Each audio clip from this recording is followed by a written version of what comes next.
Becca, ano yan? Becca, dalian mo! Bakit nandito yung mga gamit natin? Ano nangyayari? Excuse me, kuya! Bakit nyo ginaganyan yung mga gamit ko? Kuya! Basura yan ah! Hi, Emma. Nililinis lang kasi namin yung mga gamit sa loob kasi puro basura eh, kaya tinapon namin. Pasalamat ka nga, wala ka dun sa loob oh. Kasi kung hindi, baka maitapon ka rin. Hindi basura ang mga gamit ko. At sino nagsabi sa inyo na pwede niyong gawin yan? Mali ang ginagawa ninyo. Excuse me lang ha. Kasi nabili na namin tong buong floor. Kaya kahit na anong gusto namin, pwede naming gawin. Pasalamat ka nga oh. Tinutulungan ka namin sa paglayas mo. Ma'am, saan ka, ma'am? Basura niyo. Akin na yan. Hindi basura ang mga gamit ng estudyante ko. At ang mga gamit na to, hindi nyo dapat ginanyan dahil pinundar ko yan. Sana nagsabi kayo agad para nilipit na lang namin. Bakit? Nasasaktan ka ba? Dahil wala na yung mga gamit na ipinundar mo at wala na rin ang art school mo, Emma. Umpisa pa lang yan. Dahil papabagsakin na kita katulad ng ginawa mo sa kapatid ko.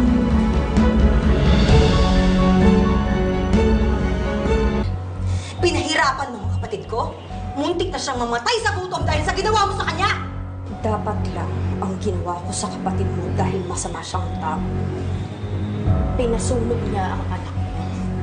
Pinatay niya ang anak ko! Kulang pa ang buhay niya para maging kabayaran ng lahat ng kademonyohan na ginawa niya sa buhay ko! Pwede ba, Emma, tumahimik ka? Umalis ka kayo dito! Bakit? Hindi ba alam ng kapatid mo lahat ng kademonyohan na ginawa mo, ha? Pinlano ng kapatid mo, sunugin ang ospital kung nasan ang anak ko. Pinatay niya ang anak namin ni Rome. O baka naman, okay lang din sa'yo yung Jenita. Dahil katulad ng kapatid mo, demonyo ka rin na walang konsensya. Tama na po. Umalis na po tayo dito. Sige na po. Nasaan na yung painting ni Milan? Nasaan na yung painting ng anak ko? Hindi ko alam! Halika na, ate. Lahat naman yung painting eh! Ate, halika na. Halika na. Hanapin mo yung painting ni Milan, Becca. Opo, ma'am. Opo, ma'am.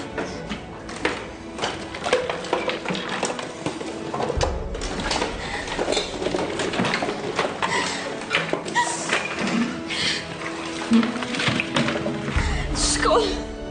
School, Becca.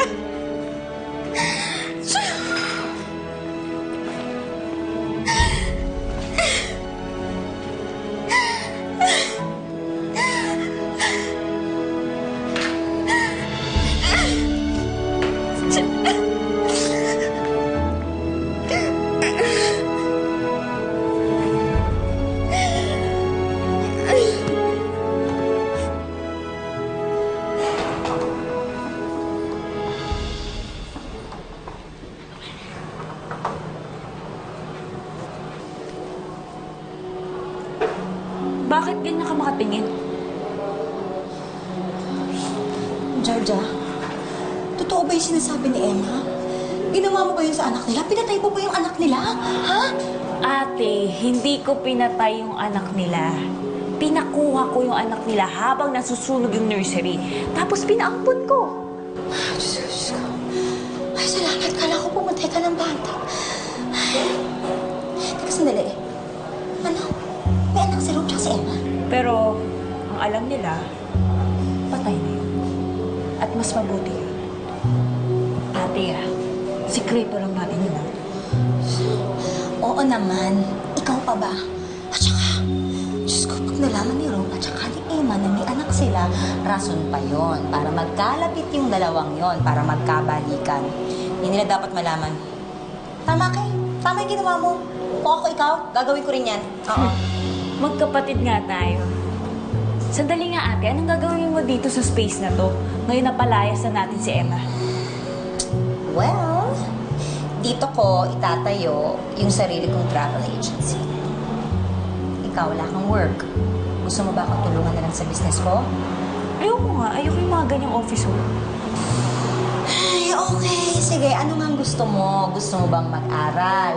O kaya naman, baka meron kang gustong negosyo. Itatayo kita ng sarili mong negosyo kahit ano at dyan. Sabihin mo lang. Ate, Ang gusto ko lang, pahirapan si Emma. Yun lang. Okay lang ba sumama ko? May kakausapin ako.